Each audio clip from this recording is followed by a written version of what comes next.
যদি কাউকে তুমি ধোঁকা দিতে পারো, যদি কাউকে তুমি ঠকাতে পারো, তাহলে তুমি ভেবে নিও না যাকে তুমি ঠকিয়েছ বা পরাজিত করেছ সে বোকা ছিল। সে বোকা নয়, সে সবই বোঝে। আজ হয়তো পরিস্থিতি তোমার অনুকূলে, তাই হয়তো তুমি জয়ী হতে পেরেছ।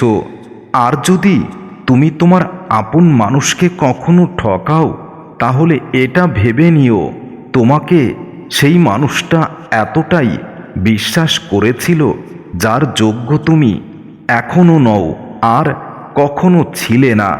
প্রার্থনা করি যারা যাকে ভালোবাসে তাকে যেন পায়, কারণ অসমাপ্ত ভালোবাসা কতটা কষ্টের, কতটা যন্ত্রণাদায়ক এবং কতটা কাঁদায় শুধু আমি জানি। অনেকগুলো রাত পার হয়ে গেছে তোমার সাথে কথা বলি না, অনেকগুলো দিন চলে গেছে তোমাকে আর দেখতে পাই না। কিন্তু এমন কোনো রাত বাকি নেই যে রাতে আমি তোমার জন্য চোখের জল ফেলিনি। এমন কোনো রাত বাকি নেই যে রাতে আমি তোমার স্মৃতিগুলো নিয়ে নিজের সাথে নিজেই যুদ্ধ করিনি। যে মানুষটা অন্যের অনুভূতির কোনো মূল্য দিতে জানে না, সে কখনো কাউকে হৃদয়ের গভীর থেকে ভালোবাসতে পারে না। ভালোবাসা থাকা সত্ত্বেও কিছু কিছু সম্পর্ক ভুল বোঝাবুঝির কারণে নষ্ট হয়ে যায়। প্রিয় মানুষটির কাছে তোমার দেওয়া ভালোবাসাটাই সব থেকে বেশি মূল্যবান। কিন্তু তুমি যদি সেই মূল্য বুঝতে না পারো, তাহলে তোমার প্রিয় মানুষটি তোমার কাছ থেকে তো চলে যাবেই। ভালোবাসার প্রথম দিকে মানুষ ভালোবাসার মানুষের জন্য জীবন দিতে পারে, কিন্তু ভালোবাসাটা যখন স্বার্থে পরিণত হয়, প্রয়োজনে পরিণত হয়, তখন মানুষ আর সময়টাও দিতে পারে না। এটাই বাস্তবতা। কষ্ট চেপে রাখা মানুষগুলো জানে, মৃত ব্যক্তির মতোই তাদের কষ্টগুলো জীবিত লাশের মতো, কারণ তারা শত কষ্ট হলেও চিৎকার করে কাউকে বলতে পারে না, কাউকে জানাতেও পারে না তাদের কষ্টগুলো। ভালোবাসাটা হয়তো দুজনেই বেসেছিলাম, তুমিও আমিও, কিন্তু আজ কেন কষ্টটা শুধু আমার একার? বলতে পারো হয়তো পারবে না, কারণ তুমি তো ভালোই বাসোনি। তুমি নির্দিষ্ট একটা স্বার্থের জন্য আমাকে ভালোবেসেছিলে। তোমার স্বার্থ পূরণ হয়ে গেছে, তাই তুমি তোমার নিজের ঠিকানায় আবার চলে গেছো। ভালোবেসে সারা জীবনের জন্য হাতটি ধরে রাখতে পারবে কিনা তা ভালোবাসার আগেই জেনে নিও। অল্প কিছুদিনের জন্য কারোর হাত ধরে তার জীবনটাকে দুর্বিষহ করে দিও না। তাকে কখনো ভুলে যেও না যে মানুষটা তোমার সব কিছু জেনেও, তোমার অতীত ভবিষ্যৎ সব কিছু জেনেও তোমাকে পাগলের মতো ভালোবাসে। আজ নিজের কাছে নিজেকেই বড় অবাক লাগে। হাসতে শেখানো মানুষটাই একসময় জীবনের হাসিটা কেড়ে নিয়ে চলে যায় তার নিজ ঠিকানায়।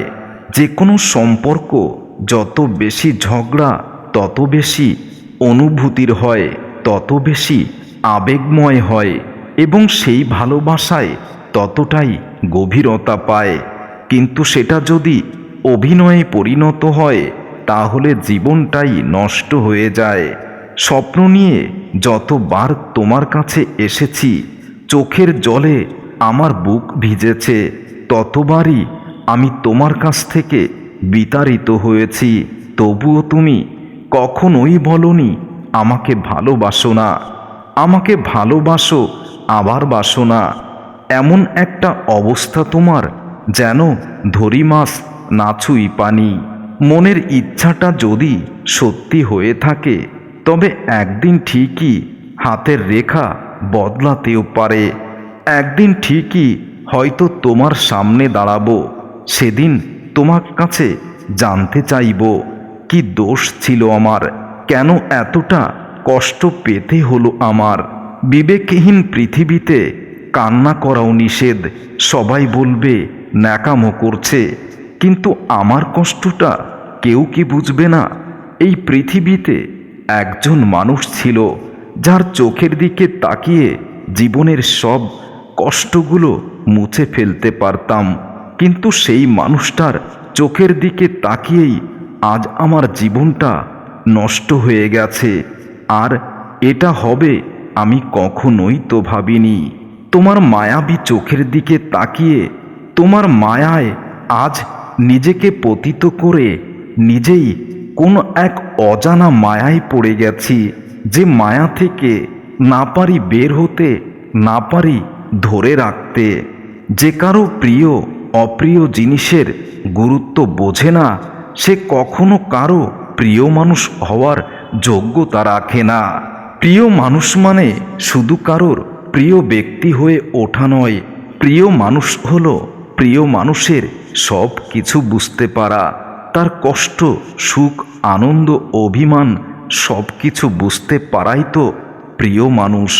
তুমি কিসে আঘাত পাও, কিসে কষ্ট পাও, সেটা জানার পর সেই মানুষটা যদি তোমাকে আঘাত না করে তোমাকে ভালোবাসে এবং তোমার কষ্টগুলো মুছে দেওয়ার চেষ্টা করে, তোমার কষ্টে সমবেদনা জানায়, তাহলে সেটাই তো ভালোবাসার মানুষ। কিন্তু প্রিয়তমা, তোমার কাছ থেকে আমি যেটা পেলাম সেটা তো অভিনয়। আমার কষ্টের জায়গাটাকে তুমি আরও ক্ষত করে দিয়েছ, আরও কষ্ট দিয়েছ। সত্যি কথা বলতে, এসব কিছু জানার পর তোমাকে আমি ভালোবেসেছিলাম, আরও বেশি ভালোবেসেছিলাম, আর ভেবেছিলাম তোমাকে হয়তো একদিন সব কিছু বোঝাতে পারবো, তোমাকে আমি পরিবর্তন করতে পারবো, কিন্তু আমি পারিনি। তার কারণ তোমার হৃদয়টা নোংরামিতে ভরা ছিল। তুমি সুন্দর ছিলে, অনেক সুন্দর। আমার দৃষ্টিতে তুমি সেই মায়া, যে মায়ার দিকে তাকিয়ে আমার পৃথিবীটাই আমি অঙ্কন করতে পারতাম। কিন্তু তোমার ভিতরে এত কুৎসিত যন্ত্রণা থাকবে তা কখনোই ভাবিনি। কারো কাছে জোর করে কোনো কিছু পাওয়া যায় না। কারো কাছ থেকে যদি জোর করে কোনো কিছু পেতে হয়, তাহলে সেটা ভালোবাসা নয়, সেটা অভিনয়। পৃথিবীতে সত্যি কেউ কারো নয়। স্বার্থের কারণে কেউ কেউ কিছু সময়ের জন্য আপন হয়, আর স্বার্থ শেষ হয়ে গেলে কেউ কারো নয়, সবাই দূরে চলে যায়, ভুলে যায়। কিছু কিছু মানুষ আছে যারা অপরাধ না করেও অন্যের কাছে সব সময় অপরাধী, সব সময় দোষী। ঠিক আমিও তেমন। আমি তোমার কাছে নিজেকে কখনো নির্দোষ প্রমাণ করতে পারলাম না, আর হয়তো কখনোই পারবো না। যার রাগ বেশি সে নীরবে অনেক ভালোবাসতে জানে। যে নীরবে ভালোবাসতে জানে তার ভালোবাসার গভীরতা আর তার ভালোবাসার অনুভূতি অনেক সুন্দর, আবেগময়। শুধু তুমি বোঝনি। সম্পর্ক মানে রাগ করে ছেড়ে চলে যাওয়া নয়, রাগ ভাঙিয়ে আবার একই সাথে পথ চলা। আমি এমন একজন মানুষকে ভালোবাসি যাকে কোনোদিন আমি আপন করে পাবো না, শুধু তাকেই ভালোবাসি। আর কেন ভালোবাসি সেটাও জানি না। মাঝে মাঝে মনে হয় তোমার সাথে আমার হৃদয়টা যদি পাল্টাপাল্টি করতে পারতাম, তাহলে তুমি বুঝতে পারতে আমার হৃদয়ে তোমার জন্য কতটুকু ভালোবাসা আছে, আর আমি বুঝতাম আমার জন্য তোমার হৃদয়ে কতটা ঘৃণা আছে। ভালোবাসি বলেই তো তোমার সাথে এত রাগ অভিমান করি, কিন্তু তুমি বোঝো না। তুমি শুধু আমার অপরাধগুলোই বুঝতে পারো, আমার ভালোবাসা কখনোই বোঝো না। তুমি কেন বোঝো না? তোমার সাথে কথা না বললে আমার কতটা কষ্ট হয়। তুমি কেন বোঝো না? তোমাকে না দেখলে আমার পৃথিবীটা অন্ধকার হয়। দুঃখ এটা নয় যে আমি তোমাকে পাবো না, কষ্ট এটাই যে আমি তোমাকে কখনো ভুলতে পারবো না। আর তার থেকেও বড় কষ্ট হলো আমি তোমাকে বোঝাতেই পারলাম না আমি তোমাকে কতখানি ভালোবাসি। বিশ্বাস কথাটি ভালোবাসার থেকেও দামি, কারণ বিশ্বাস না থাকলে ভালোবাসা কখনোই টিকে থাকে না। ভালোবাসার প্রথম এবং প্রধান শর্ত হলো বিশ্বাস, যেটা তুমি আমার উপরে কখনোই করতে পারোনি। ভালোবাসার মানুষটিকে শুধু ভালোবাসলেই হয় না, তার রাগ, অভিমান, দুঃখ সব কিছু বহন করতে হয়, আর সেটাই হলো প্রকৃত ভালোবাসা।